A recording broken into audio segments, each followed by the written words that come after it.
तो मुझे ऐसा प्रतीत हुआ मेरे सामने से कोई एनर्जी शिफ्ट करी है। इतनी तेज़ फूलों की महक, इतनी तेज़ सुगंधी, मतलब मुझे लगा कि जगन्नाथ जी साक्षात निकल कर अभी यहाँ से गए हैं। बहुत मतलब उस टाइम मन में आया था। वो बालक आया, बालक ने मेरी तरफ देखा, उसने जगन्नाथ जी मुझसे लिए और कहा सुभद्रा मैया और बलराम जी को क्यों नहीं लाए, उनको क्यों नहीं लाए।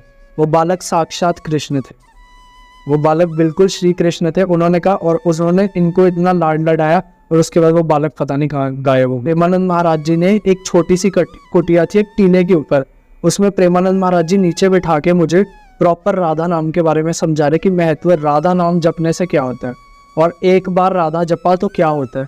तो ऐसे महाराज जी ने मेरे को प्रेरणा की कि राधा राधा जपो, राधा राधा, क्योंकि नाम भी मंत्र ही है। तो आप भी मानसिक रूप से दर्शन करिए, देखिए साक्षात कृपा जिस पर ठाकुर जी करते हैं, हम सब इतनी कृपा करते रहते हैं जी। तो आप मानसिक रूप से दर्शन करिए, मैं भी दर्शन कर रहा हूँ। तो जय जगन्नाथ जी जरूर लिखें और मानसिक रूप से आप भी इसके दर्शन करें। हाँ मेरी स्वामिनी मैं राधे को दास, जन्म जन्म मोहे दीजियो श्री वृंदावन को वास, कुंज बिहारी शेरदास, सभी को राधे राधे। आप सभी का स्वागत है हमारे चैनल मेरा वृंदावन पर। इस चैनल के माध्यम से आप लगातार ठाकुर जी के भक्तों का भाव सुन रहे हैं और ठाकुर जी के भक्तों के साथ क्या क्या लीलाएं होती हैं वो सुनते आ रहे हैं। और ठाकुर जी की लगन और ठाकुर जी की भक्ति एक बार जिस पर चढ़ जाती है फिर वो ठाकुर जी का हो जाता है। और उम्र चाहे कोई भी हो, ठाकुर जी का रंग जिस पर एक बार चढ़ जाता है फिर वो मरते दम तक नहीं छूटता। ऐसे हमारे साथ एक ठाकुर जी के बड़े ही प्रिय भक्त जुड़े हुए हैं। उम्र छोटी है लेकिन भक्ति ठाकुर जी के लिए प्रेम बहुत ज़्यादा है। तो आइएगा बात करेंगे। इस वक्त मौजूद हूँ मैं दिल्ली में और बड़े ही सुंदर ठाकुर जी की सेवा है। राधे राधे। राधे राधे। सबसे पहले तो आप दर्शन करिए इनके, ठाकुर जी के देखिए कितने सुंदर श्री जी और ठाकुर जी का विग्रह हैं। सबसे पहले आप दर्शन करिए। राधे राधे। राधे राधे। नाम बताइए सबसे पहले, क्या नाम है आपका? मेरा नाम यतिन गुप्ता है, मैं दिल्ली सुभाष नगर से हूँ। क्या करते हैं अभी आप? अभी मैं लॉ परस्यू कर रहा हूँ, 4th ईयर लॉ है मेरा भी इस टाइम पे। अच्छा, तो ठाकुर जी से सबसे पहले बताएं कितने टाइम से जुड़े हुए हैं आप? ठाकुर जी से बाल रूप में इनकी सेवा करते हुए मुझे 10 साल हो गए हैं। ये जो लड्डू गोपाल जी, ये लड्डू गोपाल जी, ये 10 साल पहले आप लेके आए थे? जी जी जी। कहाँ से सेवा? ये सेवा की इनकी एक बहुत अच्छी लीला है। हुआ ये था कि हमारे घर में, मेरी दादी के घर में माता की चौकी थी 2014 में। तो जब माता की चौकी थी, जो गायक थे उनके पास एक बड़े लड्डू गोपाल थे। जब मैंने उनको देखा तो मतलब मुझे भाव जागृत हो गए कि मुझे भी इसी प्रकार के लड्डू गोपाल चाहिए और इनकी सेवा करनी है। तो मैं फिर गया दूसरी दुकान पे, मैं पास की दुकान पे गया और पास की दुकान पर मैं लड्डू गोपाल को देखने गया। मैंने बहुत सारे लड्डू गोपाल देखे उधर कि मुझे ये पसंद आ जाए, काले रंग के, ऐसे ब्रास में और भी, और कोटेड और नीले रंग के, पर मुझे कोई पसंद नहीं आ रहे थे। जब मेरी नज़र इन पे गई तो मुझे इन्हीं में श्री राम के और श्री कृष्ण के उस समय पर दर्शन हुए। जब मुझे दर्शन हुए तो मैंने इनको नहीं चुना था, इन्होंने मुझे चुन लिया था। तो मैं इन्हीं लड्डू गोपाल को सेवा में लेकर आया। क्या उम्र थी उस वक्त आपकी? उस वक्त मेरी उम्र होगी कुछ तकरीबन 13 साल। 13-14 साल। तो ठाकुर जी के बारे में किसी ने बताया था, खुद कनेक्शन बना कैसे? ठाकुर जी के बारे में यही था कि जब माता की चौकी हुई तो उस टाइम मैंने उनको देखा कि उनके पास भी ठाकुर जी है। तो मेरे मन में भाव आया कि जैसे जिस प्रकार घर में एक छोटा बच्चा होता है उसी प्रकार मैं इनकी सेवा करूं। तब मुझे नियम का कुछ नहीं पता था, इनके शयन का नहीं पता था, भोग का नहीं पता था। धीरे धीरे सब कुछ हो गया इनकी कृपा से। अच्छा, उसके बाद लाली कब आई? लाली अभी 1 साल पहले ही आई। अच्छा, 1 साल बरसाने से। अच्छा, बरसाने से। और विग्रह की सेवा कब लिया आपने? विग्रह की सेवा भी 1 साल पहले ही हुई है। तो कैसे मन में भाव आया ठाकुर जी की विग्रह सेवा करने का? इन्होंने मुझे इंट्यूशन दिया कि मेरे को विग्रह सेवा भी चाहिए। और लाली के लिए तो मुझे बहुत, मतलब जब मैं बरसाने में था तो उस टाइम हम लोग परिक्रमा कर रहे थे बरसाने की। एक शाम पहले की बात है, जब ऊपर श्री महल में था, मैं लाडली जी के दर्शन कर रहा था। उस समय अचानक से पुजारी जी ने मुझे माला दी श्री जी की। जब ये दिया तब मुझे भाव जागृत हो रहा था कि मुझे लाली की सेवा करनी है और लड्डू गोपाल के साथ उनको रखना है। पर अभी इतना भाव पक्का नहीं था उस समय पर। अगले दिन क्या होता है, अगले दिन जब मैं बरसाने की परिक्रमा करने निकलता हूँ तो उस समय पर बारिश हो जाती है। जब मैं वहाँ से जाता हूँ तो बीच में हमें 2 महिलाएं मिलती हैं जो कि हमें पूरा गाइड करती हैं। और एक समय ऐसा भी आता है जब हम लोगों की परिक्रमा कटने वाली होती है, वही महिलाएं हमें कहती है कि इस रास्ते से जाओगे तुम्हारी परिक्रमा दोबारा कट जाएगी। फिर जब परिक्रमा पूरी होती है और वो एक शॉप पे आके पूरी होती है, उस शॉप पे मेरी नज़र इन लाली पर पड़ती है। तो मुझे ऐसा लगता है कि साक्षात राधा रानी अपने महल से ये कह रही हूँ कि मैं तेरे साथ तेरे घर जाना चाहती हूँ। तब सेवा लिया आपने? तब सेवा ली जी। अभी है। और ड्रेस वगैरह श्रृंगार वगैरह कौन करता है? श्रृंगार सब मैं करता हूँ और ड्रेस में मार्केट से लेकर आता हूँ। अच्छा, हाँ जी। तो बहुत सुंदर सेवा है। देखिए, ठाकुर जी को तैयार करना, कहते हैं ना, ठाकुर जी को जो ठाकुर जी को सजाता है, ठाकुर जी उनकी किस्मत सजाते हैं।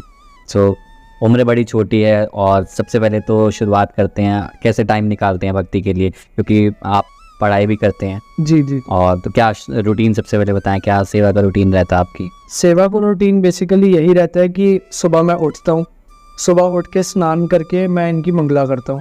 मंगला में कभी कभी ऐसा होता है कि उसके बाद ही श्रृंगार होता है बेसिकली। तो कभी कभी ऐसा होता है इनका श्रृंगार, जैसे मौसम है अभी गर्मी बहुत ज़्यादा है तो कभी कभी बाल नहीं लगाता, या जिस टाइप का ये श्रृंगार कराते हैं उसी प्रकार से हम लोग करते तो मन में भाव आ जाता हैं। है, मन में भाव आ जाता कि है। ठाकुर जी आजकल ये मांग रहे हैं आज। जी जी जी। तो लाल जी की बहुत सारी लीलाएं हैं, उसमें से मैं कुछ लीला आपको बताना चाहूँगा। पहले थोड़ा रूटीन जो आप बता रहे थे। जी हाँ। रूटीन का यही है कि फिर जब जैसे कॉलेज होता है मेरा, तो बीच का रूटीन जो है वो मैं मैनेज नहीं कर पाता। मैं अब आता हूँ शाम को सीधा, कॉलेज मेरा नोएडा में है, तो तब तक मम्मी भोग लगा लेती हैं और वगैरह ठाकुर जी को लगा। हाँ जी, वो कर लेते हैं। तो जब मैं शाम को आता हूँ तो शाम की संध्या आरती होती है, मतलब जैसे अष्टयाम सेवा होती है ना, अष्टयाम में से कोई भी 2 सेवा, उन 8 में से कोई भी 2, जैसे मंगला और संध्या, और फिर लास्ट में शयन हो गया। तो ये मेरा रूटीन है ठाकुर जी के साथ। लीला बताएं, आप बता रहे थे ठाकुर जी की। जी, तो ठाकुर जी की यही लीला है। मैं इनको 10 साल पहले लेकर आया था, उस समय पर ये बहुत दुबले पतले थे, बहुत कमज़ोर थे। अच्छा। जैसे हमारे बाल राधा रानी है उन्हीं जैसे थे मतलब।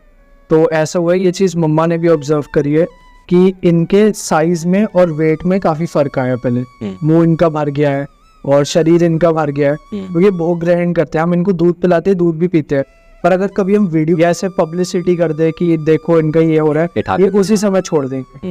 ये नहीं फिर ग्रहण करते उस चीज़ को, क्योंकि इनको ये सब चीज़ें नहीं पसंद। इनको यही है कि अगर तुम शुद्ध भाव से भक्ति कर रहे हो तभी मैं स्वीकार करूँगा। तो इनकी बहुत सारी लीला है। एक बार की लीला ये भी है, पास में ही दुर्गा मंदिर है, तो कार्तिक का महीना था और तुलसी जी की शादी थी उस दिन। अच्छा। तो मुझे भी भाव आया उस टाइम पे कि मेरे भी ठाकुर जी, क्योंकि उस टाइम पे मेरे पास सिर्फ लड्डू गोपाल जी थे, तो मुझे भी भाव आया कि जैसे तुलसी जी के साथ शालिग्राम जी का विवाह होता है और ठाकुर जी का हो रहा है, तो कहीं ना कहीं मेरे ठाकुर जी का भी विवाह हो। मैं सुबह पहुंच गया मंदिर और मैंने पंडित जी से याचना की। मैंने कहा कि जिस प्रकार आप रख रहे हैं बाकी ठाकुर जी, अब मेरे ठाकुर जी भी रखेंगे? पंडित जी कहते हैं हाँ जी बिल्कुल रख देंगे। पंडित जी ने ये चीज़ कही, ठीक है। पूरा विवाह हो गया, बैंड बाजे, पूरे सुभाष नगर में उनकी परिक्रमा निकली। अच्छा। और सब हो गया। मुझे अंदर से बहुत एक्साइटमेंट, तब मैं होऊंगा 6th या 7th क्लास में। अच्छा। मुझे बहुत एक्साइटमेंट थी अंदर से। तो उस समय पर फिर ऐसा हुआ कि ये चीज़ के बाद ना मम्मा ने ये कहा कि जब शादी हो जाती है ना तो उनको उन्हीं के साथ रहने दिया जाता है, उनको लेकर नहीं आया जाता। तो मम्मा ने कहा कि अब तू नए ठाकुर जी ले लियो, अब वो वाले छोड़ दे। मैं वहीं पे रोना शुरू हो गया और मैं रोया और मुझे लगा कि ऐसे ठाकुर जी भी रो रहे हैं कि नहीं मेरे को वापस जाना है घर पे, मेरे को घर पे जाना है। लीलाएं अनेकों हैं इनके साथ। जवाब देते हैं चीज़ का, कुछ बात करते हो, कुछ समाधान नहीं मिलता तो ठाकुर जी को बोलते हो, तो उस चीज़ का समाधान मिलता है? उस चीज़ को या तो 24 घंटे में समाधान मिल जाता है या 1-2 दिन में अपने आप मिल जाता है। ठाकुर जी ज़्यादा देर तक उस चीज़ को रोकते नहीं है। अच्छा। और ठाकुर जी ने ही आगे राधा रानी तक लगन लगाई है।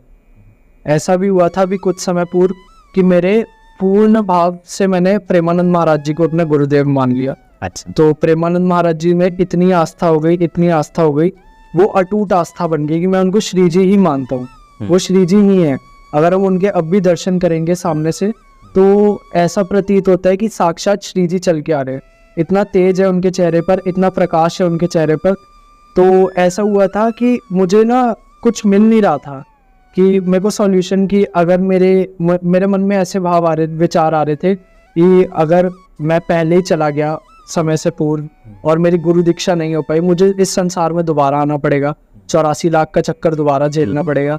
तो मेरे मन में यही है कि प्रेमानंद महाराज मैंने आपको गुरु माना है, आप कुछ संकेत दीजिए। आप मानेंगे उस रात क्या हुआ? उस रात ये हुआ, पंजाब में एक संत है, एक गुरु माँ है, कोई गुरु महाराज जी हैं, वो अब समा चुके हैं। अच्छा। तो उन्हीं की शिष्या जो है वो मुझे सपने में आई। तो वो मुझे कहते हैं कि तू राधा राधा जप, तू राधा राधा जप। वो कहीं ना कहीं ये प्रेरणा करते हैं। पहले तो मुझे लगा कि कितनी सारी हम रील्स देखते हैं, कितना सारा, तो ऐसे ही कहीं ना कहीं हो गया होगा। उस सपने में मेरी दादी भी थी अच्छा। उनके साथ। तो ये चीज़ हुई मेरे साथ। और उसी के अगले दिन मुझे गुरु महाराज जी सपने में आए, प्रेमानंद महाराज जी। और प्रेमानंद महाराज जी ने एक छोटी सी कुटिया थी एक टीले के ऊपर, उसमें प्रेमानंद महाराज जी नीचे बैठा के मुझे प्रॉपर राधा नाम के बारे में समझा रहे कि महत्व राधा नाम जपने से क्या होता है और एक बार राधा जपा तो क्या होता है। तो ऐसे महाराज जी ने मेरे को प्रेरणा की कि राधा राधा जपो, राधा राधा, क्योंकि नाम भी मंत्र ही है, नाम भी दीक्षा ही है। तो जब दीक्षा होनी होगी तब हो जाएगी, वरना तब तक राधा राधा राधा राधा। तो आपके मन में आ रहा था कि प्रेमानंद महाराज जी मुझे मंत्र दें, तो ठाकुर जी श्री जी ने वो स्वप्न में आपको वो लीला के माध्यम से आपको जी पहुंचा दिया। पहुंचा दिया वो। तो दर्शन वगैरह करने जाते हैं आप महाराज जी के? महाराज जी के दर्शन मुझे हुए हैं और लीला भी हुई है उधर। हुआ ये था, एक उस समय ना 2:30 बजने वाले थे, महाराज जी अब 2:30 बजे आते हैं और वहाँ पे वो कोई फ्लैट्स है प्रेम मंदिर के पीछे, सामने से? हाँ, सामने से, हाँ जी, उसी रोड से आते हैं वो। तो हुआ ये था कि उस समय मैं और मेरा फ्रेंड थे, अभी ये रिसेंट की बात है, तो हमारे पास इतना टाइम नहीं था, हम रंगोली बनाए। तो उधर से बाइक पे से फूल वाला आ रहा था, तो मैंने एक छोटा सा हार्ट बना दिया था बीच में, ठीक है। और मेरे हाथ में ये जगन्नाथ जी थे। अच्छा। तो सिर्फ जगन्नाथ जी थे, सुभद्रा मैया और बलराम जी नहीं थे। तो हुआ ये था कि जब महाराज जी आए ना, जैसे ही वो उन पेटल्स पे स्टेप कर रहे थे, फिर आगे आए, मैंने वो पेटल कलेक्ट करके मैं घर पर भी बुलाया। महाराज जी ने जगन्नाथ जी को भी प्रणाम किया और महाराज जी ने मुझे भी ऐसे किया। मतलब कितने डाउन टू अर्थ है महाराज जी। और उसी के बाद ये घटना हुई थी कि थोड़ा आगे गए, जब महाराज जी आगे चले जाते केली कुंज की तरफ परिक्रमा मार्ग में, तो पीछे जो रास्ता है केली कुंज के पीछे, वहाँ पर एक बालक दिखाई दिया था हमें, एक श्याम रंग का बालक। और उसने ये कहा था, जब मैं जगन्नाथ जी को लेकर जा रहा था अपने फ्रेंड के साथ अकेला, तो मेरे मन में ये भाव आया था कि सुभद्रा मैया और बलराम जी को मैं नहीं लेकर जा रहा हूँ, तो कहीं ये सुभद्रा मैया और बलराम जी रूठ तो नहीं जाएंगे और कोई मैं अपराध तो नहीं कर रहा, ये मन में आया था। वो बालक आया, बालक ने मेरी तरफ देखा, उसने जगन्नाथ जी मुझसे लिए और कहा सुभद्रा मैया और बलराम जी को क्यों नहीं लाए, उनको क्यों नहीं लाए। वो बालक साक्षात कृष्ण थे, वो बालक बिल्कुल श्री कृष्ण थे। उन्होंने कहा और उन्होंने इनको इतना लाड लड़ाया और उसके बाद वो बालक पता नहीं कहाँ गायब हो गए, वो चले गए और हम आगे चले गए परिक्रमा देने। फिर जैसे ही परिक्रमा मार्ग पे आगे बढ़े, थोड़ा आगे बढ़े, जहाँ नीम करौली बाबा जी का आश्रम है, उससे थोड़ा आगे जाओ तो एक चाय की दुकान है। चाय की दुकान पे इनको थोड़ी देर बिठाया, तो जैसे इनको थोड़ी देर बिठाया ना, तो एक गाय आई रात को, इतनी रात को एक गाय आती है और गाय आकर जगन्नाथ जी को चाटना और प्रेम करती है उनको गाय। तो इनको रास्ते में बहुत जनों ने प्रेम किया। फिर हम कृपा बिहारी जी के आश्रम पहुंचे, कृपा धाम जो है, कृष्ण कृपा धाम, वहाँ पर जो बड़े महाराज जी हैं वो, उन्होंने भी इनके दर्शन किए। और अनिरुद्धाचार्य जी का गौरी गोपाल आश्रम है, उधर भी गए, तो उधर भी काफ़ी लोगों ने इनकी आरती उतारी। मतलब लीलाएं बहुत है। और कहीं ना कहीं लड्डू गोपाल जी से ही वो जगन्नाथ जी आए हैं। जगन्नाथ जी कब स्थापित करें आप? जगन्नाथ जी 1 साल हो गया, जब हम जगन्नाथपुरी गए थे, लड्डू गोपाल जी ने प्रेरणा करी थी कि 4 धाम की यात्रा करके आओ, और 3 धाम हो गया, बद्रीनाथ, जगन्नाथपुरी और द्वारका, रामेश्वरम रह गया। हाँ जी, जगन्नाथ जी वहाँ से आए जी। तो आदेश आया, कैसे हुआ, कैसे मन में भावना थी जाने से पहले कि जगन्नाथ जी लेके आने हैं? मन में भावना थी, पर वहाँ जाके भावना और कट्टर हो गई। वहाँ जाकर भावना ऐसी हो गई क्योंकि वहाँ पर लीलाएं देखी। मतलब एक बारी के लिए तो मेरे साथ ऐसा हुआ था, होली वाले दिन हम गए थे जगन्नाथ जी के दर्शन करने, तो हमारा ये प्लान था कि अगले दिन जाएंगे, पर मेरे अंदर ये भाव था कि अब होली पे आए हैं क्योंकि ओकेजन ही उनका है, प्रिया प्रीतम की होली होती है, तो क्यों ना आज जगन्नाथ जी के दर्शन कराएं। शाम को गए, जगन्नाथ जी ने दर्शन भी दे दिए और ऐसे दर्शन दिए कि बिल्कुल आगे से दर्शन हुए उनके। अच्छा, बिल्कुल। तो मतलब लीलाएं जगन्नाथ जी के साथ भी अनेकों हुई है। जब अगले दिन दोबारा हम दर्शन करने गए तो मुझे ऐसा प्रतीत हुआ मेरे सामने से कोई एनर्जी शिफ्ट करी है। इतनी तेज फूलों की महक, इतनी तेज सुगंधी, मतलब मुझे लगा कि जगन्नाथ जी साक्षात निकल कर अभी यहाँ से गए हैं। बहुत मतलब उस टाइम मैं इमोशनल भी हो गया था और मैंने सबको ये चीज़ बताई। जिस टाइम मैंने जगन्नाथ जी लिए थे वहाँ से, तो मेरा भाव यही था कि जगन्नाथ जी अब श्री मंदिर से इन्हीं विग्रह में विराजमान होकर मेरे साथ घर चलो। तो रात को मुझे सपना आता है वहीं होटल में जहाँ हम रुके थे, और सपने में मुझे वो नव कलेवर वाला वृक्ष दिखता है जिससे जगन्नाथ जी का दारू जो है, दारू ब्रह्म जगन्नाथ जी रूप में बनते हैं, वो नव कलेवर वाला वृक्ष दिखता है। और ऐसा दिखता है कि कोई मेरी बहुत बड़ी नेगेटिविटी कट गई है, जगन्नाथ जी ने साक्षात प्रकट होकर मेरी नेगेटिविटी काट दी है। तो फिर लास्ट की ऐसी लीला है कि जब साक्षी गोपाल के बिना तो जगन्नाथ जी की यात्रा पूरी नहीं होती। हमारे वृंदावन से ही चलकर साक्षी गोपाल जगन्नाथ जी गए थे। तो जब जगन्नाथ जी से हम आ रहे थे, हमारी फ्लाइट थी, तो साक्षी गोपाल हम होते हुए फिर उधर भुवनेश्वर जाना था हमने। तो साक्षी गोपाल जब हम गए ना, उधर साक्षी गोपाल जी तो विराजमान है, इधर की साइड पे एक राधा रानी का विग्रह विराजमान है, जो राधा रानी स्वर्ण की बनी हुई है। अब वो एक राजा ने विराजमान की थी जो उस समय के थे। तो मुझे यही था कि जगन्नाथ जी आपने तो मुझे टच नहीं किया, कम से कम राधा रानी मुझे स्पर्श कर लें, इतनी कृपा कर दो। आप मानेंगे मैं वहाँ खड़ा था, जिसने राधा रानी को या फिर आगे साक्षी गोपाल को टच करने की कोशिश करी, उसको पुजारी जी डंडे मार रहे थे। मतलब एक छोटी सी सोटी सी थी, वो डंडे मार रहे थे उनको, या आप ऐसे ही नहीं टच कर सकते इनको। और मेरे साथ ऐसे ही लीला हुई। राधा रानी का हाथ ना ऐसे था, राधा रानी का हाथ मेरे यहाँ पे लगा पूरा। राधा रानी ने इतनी बड़ी लीला करी मेरे साथ। मतलब राधा रानी ये दिखाते हैं कि मैं तेरे साथ पग पग पे हूँ, तू एक कदम आगे बढ़ा, मैं तेरे पीछे खड़ी हूँ, वो ये चीज़ दिखाते हैं। फिर हुआ ऐसा था, अभी मैं आपको जगन्नाथ जी का ध्वज भी दिखाने वाला हूँ जो मंदिर के ऊपर लहराता है। हुआ ऐसा था कि जब हम आ रहे थे तो पुजारी जी ने ये कहा था कि ध्वज ले लो जगन्नाथ जी का, ये वो उस टाइम भीड़ वगैरह में हमसे रह गया वो ध्वज, तो हम ले नहीं पाए। तो जब हम वापस आए ना दिल्ली, तो गाइड का फ़ोन आया और गाइड कहता कि आपको ध्वज चाहिए।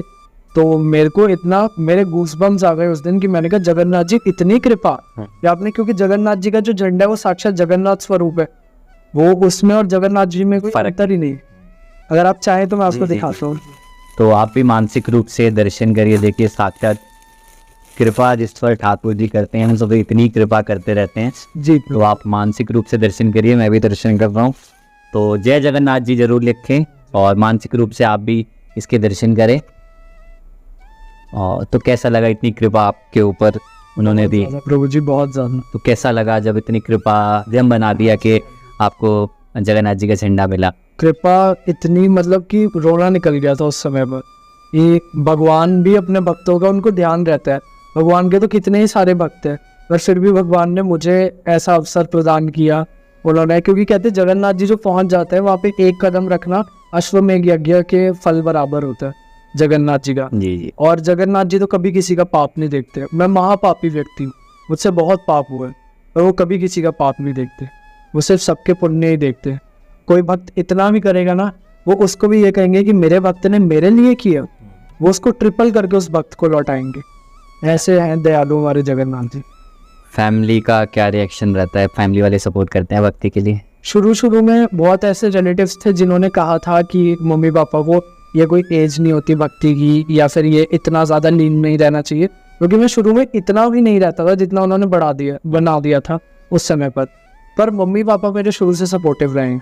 उन्होंने एक कान से सुना दूसरे से निकाला। अब ऐसा हो गया कि वो जो रिश्तेदार पहले अगेंस्ट थे, वो अब सारे हमारे मतलब हित में हो गए हैं कि भक्ति करनी चाहिए। और जैसे द्वारकाधीश अभी किसी रिश्तेदार ने जाना था, उन्होंने भी हमसे पूछा, वृंदावन जाना होता है वो भी पूछते रहते हैं। मतलब अच्छा लगता है कि हमारा नाम प्रभु के साथ जुड़ रहा है, कहीं ना कहीं ये जुड़ाव बहुत अच्छा लगता है। पॉजिटिव बोलने वाले भी होते हैं, नेगेटिव बोलने वाले भी होते हैं, दोस्त भी होते हैं, दोस्त भी होते हैं। माँ के अभी सिद्धू भक्ति कर रहा है, और बहुत सारे कमेंट्स वगैरह भी करते हैं लोग, तो उसका क्या आप जवाब वगैरह देते हैं? और हमारी एज के जो लोग हैं उनको क्यों भक्ति करनी चाहिए और क्यों ठाकुर जी से जुड़ने चाहिए? और क्योंकि बहुत सारे लोग इस टाइम नेगेटिव भी बोलते हैं कि ठाकुर जी के लिए बहुत समय पड़ा है, अंत समय में आप वो करना, अभी तो एज नहीं है, तो क्या आपका जवाब रहता है? जी, इस पर मेरा यही कहना है कि पहले मेरे भी ऐसे दोस्त थे जब मैं छोटा था कि भक्ति करना एक लिमिट में करनी चाहिए ऐसे वैसे, और गलत कामों के लिए कहना कि ये कर लो वो कर लो। तो उस समय पर तो उनको अब क्या समझाए, वो एज ऐसी होती है। एज ऐसी होती है, हाँ जी। पर अब मैं सच बताऊँ, जो मेरे फ्रेंड सर्कल में दोस्त हैं वो बहुत अच्छे हैं। मतलब हम 6-7 लोगों का ग्रुप है, वो इतने अच्छे, वो सारे ही भक्त हैं। कोई हनुमान जी का भक्त है, कोई राम जी का भक्त है, कोई कृष्ण का भक्त है, कोई शिव जी का भक्त है। तो अब श्री जी ने वो भी कृपा करी है कि अब मुझे भक्तों का ही सर्कल मिला है। और हमारे ग्रुप से भी कोई नॉनवेज नहीं खाता, कोई अल्कोहलिक नहीं है, तो सब लोग अच्छे हैं। अब भक्ति करनी इस एज में इसीलिए ज़रूरी है क्योंकि एज हमें नहीं पता ना कितने टाइम हम, हमारा जीवन आगे कितना है। एग्जैक्टली, सही बात है। हम सोच रहे हैं हमने 55 साल जीना है, लेकिन अभी हमारा कुछ नहीं पता कि कब चले जाएं, तो दोबारा चक्कर इस जन्म का लगा रहेगा। सही बात है। तो आना पड़ेगा, फिर नर्क भी जाना पड़ेगा अपने पाप कर्मों के लिए, पुण्य के लिए स्वर्ग भी होता है। पर भक्त को इन सब का नहीं होता, ना उसे नर्क की चिंता होती है ना स्वर्ग की चिंता होती है। उसका तो मेन लक्ष्य होता है भगवत धाम जाना, भगवत प्राप्ति करनी, निकुंज में जाना, राधा रानी के पास जाना। प्रिया प्रीतम के पास, तो इसीलिए। और आजकल के जो पेरेंट्स हैं, जब बच्चा स्मोक करे, ड्रिंक करे, उनको कोई आपत्ति नहीं होती। जब बच्चा भक्ति करे, उसको वो रोकते रहते हैं कि संत ना बन जाए, संत ना बन जाए। सबको छोड़ना दे। पर ऐसा नहीं होता। संत बनने के लिए भी बहुत ऊपर के लेवल की भक्ति चाहिए। अब संत जैसे हमारे विनोद दास बाबा जी हो गए, प्रेमानंद महाराज जी हो गए, जो कि वृंदावन में तो एक से बढ़ के एक संत है। ऐसे ऐसे संत हैं जो अभी बाहर भी नहीं आते, जो 24 घंटे अपनी कुटिया में राधा नाम लेते रहते हैं। ऐसे ऐसे संत के भी दर्शन हैं। बिल्कुल सही बात है, बिल्कुल सही बात है। गैवरवन की एक लीला इससे याद आ गई मुझे। गैवरवन में जब जहाँ पे श्री जी की गोद भराई हुई थी, उससे आगे चलते हैं तो ना झाड़ियाँ थी, वहाँ सिर्फ पेड़ और झाड़ियाँ थे। मैंने देखा एक स्वर आ रहा है, जब देखा तो एक संत उन झाड़ियों में भजन कर रहे हैं। इतने भजनानंदी संत। हमारे चंद्रशेखर दास जी महाराज, उनके बारे में तो सबने सुना कि श्री जी उन तक आई थी कपड़े लेकर। जी जी। देवों ने पुष्प वर्षा करी थी उनके ऊपर, गौड़ीय संप्रदाय के। जी। हाँ जी। बहुत सारी ऐसी लीलाएं। तो देखिए ठाकुर जी, देखिए काम भी आप करिए, भजन भी करिए, सब कुछ करिए, लेकिन ठाकुर जी के लिए कुछ समय निकाले। और सेवा आपकी बड़ी सुंदर है। और ये मंदिर वगैरह कब आपने कैसे डिज़ाइन, बहुत सुंदर मंदिर लग रहा है, खुद बनवाया कैसे? खुद ही बनवाया था ये मंदिर। ये कॉर्नर्स जैसे है, ये मेरे और युगल सरकार है इधर भी, जो 3 साल पुराने हैं। अच्छा। मतलब हाँ जी, इनको भी सेवा लेते 3 साल हो गए। तो मंदिर खुद बनवाया था उधर जाके। अच्छा। तो बहुत सुंदर सेवा है। देखिए ठाकुर जी बड़े सुंदर है। ठाकुर जी कहाँ से विग्रह? ये इस्कॉन से लाए थे। अच्छा, इस्कॉन कहाँ? दिल्ली वृंदावन? दिल्ली इस्कॉन से। तो क्या नाम है इनका, ठाकुर जी श्री जी का? इनका बड़े वाले का नाम है श्री राधा राधिका रमन जी। मैंने बड़ा ही सुंदर भाव था। और देखिए कुछ भी समय आपके पास हो, कुछ भी खाली टाइम हो, देखिए 24 घंटे में से 15-20 मिनट भी आप ठाकुर जी के लिए निकालते हो, उसमें भी ठाकुर जी का नाम जाप करते हो, तो ठाकुर जी को वो भी स्वीकार है। आप एक बार एक कदम बढ़ाए तो सही, क्योंकि एक कदम बढ़ाओगे ठाकुर जी 10 कदम बढ़ाते हैं। और वीडियो अच्छी लगी हो तो चैनल को लाइक करें, चैनल को सब्सक्राइब करें। वीडियो अच्छी लगी हो तो अपने रिलेटिव के साथ शेयर करें। सभी को कुंज बिहारी शेरदास राधे राधे। राधे राधे।